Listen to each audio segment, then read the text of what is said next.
निकाली थैला से, झोला से, तो 18 ऊंटों को तो बांध दिया, पर एक ऊंट रह गया, क्योंकि या तो उसे लगा कि हम रस्सी ला नहीं पाए या रस्सी कहीं गिर गई। अब वो बड़ी टेंशन में पड़ गया कि इस ऊंट को बांधा कैसे जाए। वेद प्रकाश ध्यान से सुनना। वो आदमी, सामने एक झोपड़ी में आदमी रहता था, पड़ोस सराय में रहने वाला एक झोपड़ी वाला आदमी था।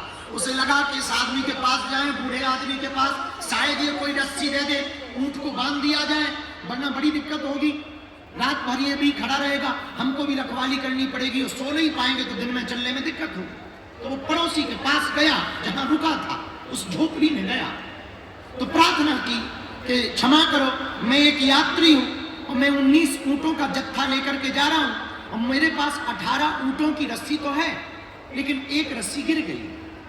तो अगर आप बुरा ना मानो तो सुबह तक के लिए मुझे रस्सी दे दो, कल मैं जाऊंगा तो रास्ते में कहीं से खरीद लूंगा।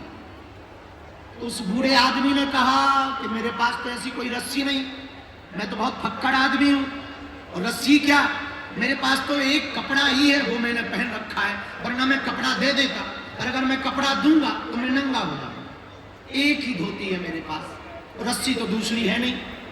तो इस आदमी ने कहा कि अब तो बड़ी दिक्कत हुई, लगता है मुझे रात जागना पड़ेगा, लगता है मेरी रात आज व्यर्थ जाएगी।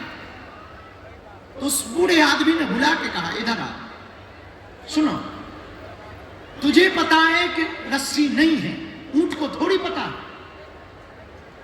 तो बोले मैं करूं क्या? बोले कुछ करने जैसा है, तू एक काम कर, जैसे रस्सी बांधता है वैसे ही नाटक कर, झूठ मूठ का एक खूंटा गाड़, उसके गले में हाथ लगा ताकि उसे लगे कि रस्सी बांध रहे, और झूठ मूठ के खूंटे के पास जाकर झूठ मूठ की रस्सी बांधने का नाटक कर। ये तुझे पता है, ऊंट को थोड़ी पता।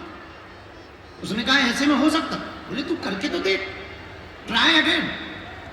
वो आदमी आया वापस, उसने वही काम किया, झूठ मूठ का खूंटा गाड़ा, झूठ मूठ की गले में हाथ लगाया, रस्सी जैसे बांधने का नाटक किया, और उसने जैसे ही रस्सी से खूंटा में बांधा और दबकार करके ऊंट को कहा कि बैठ जा, ऊंट बैठ गया। इसको लगा कि बहुत अच्छा उपाय है, बड़ा प्यारा उपाय है, और पूरी रात आराम से गुजर गई। सुबह हुआ तो बाकी 18 ऊंटों को उसने रस्सी खोली, रस्सी थैले में फिर से भरी। अब 19वें ऊंट को वो 1 घंटे तक उठाता रहा, वो उठे ही ना। अब ये आदमी बड़ा परेशान, ना वो चले ना वो उठे। इस आदमी को लगा कि हो सकता है जो बूढ़ा दादा रहता है झोपड़ी में, वो कोई तंत्र मंत्र जानता है, और उसने रात को कोई ऐसा तंत्र मंत्र बता कर दिया है कि ऊंट उठ नहीं रहा। तो वो भागा भागा गया कि क्षमा करो, मैं रात को भी आया था, मैं सुबह फिर आ गया। तो बूढ़े दादा ने कहा कि क्यों आए हो? बोले बड़ी बात तो कुछ है नहीं, आपने रात को जिस ऊंट को झूठ मूठ की रस्सी बांधने को कहा था मैंने किया, और आपकी कृपा से काम तो सफल रहा, लेकिन अब एक नया लफड़ा फंस गया। बोले क्या? मैं सुबह से 2 घंटा हो गया ऊंट को उठाने की कोशिश कर रहा हूं, वो उठ नहीं रहा। तो बूढ़े दादा ने कहा कि अरे मूर्ख, अरे पहलवान, तूने जैसे रस्सी बांधी थी वैसे खोल तो उस आदमी ने कहा कि जब बांधी ही नहीं थी तो खोलूं क्या? बोले यही तो मैं कहना चाहता हूं, जो बांधी थी वही खोल दे। और आदमी वापस आया, उसने ऊंट की रस्सी खोली, और ताज्जुब ये रहा कि ऊंट उठ भी गया और चला भी। अब बताओ, रस्सी थी भी नहीं और रही रात भर, रस्सी खोली भी नहीं और ऊंट खुल गया।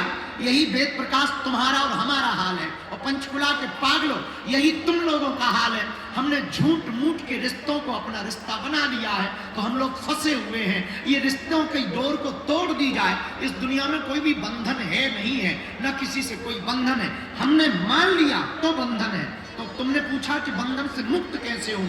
एक ही उपाय है, अगर तुम कहीं बंध गए हो तो तुम मुक्त होना भी प्रारंभ करो कि इस दुनिया में कोई अपना नहीं है। इसलिए अक्सर हम एक गीत की लाइनें बहुत बोलते हैं, नाता एक राम जी से, नाता एक राम जी से, दूजा नाता तोड़ दे, आशा एक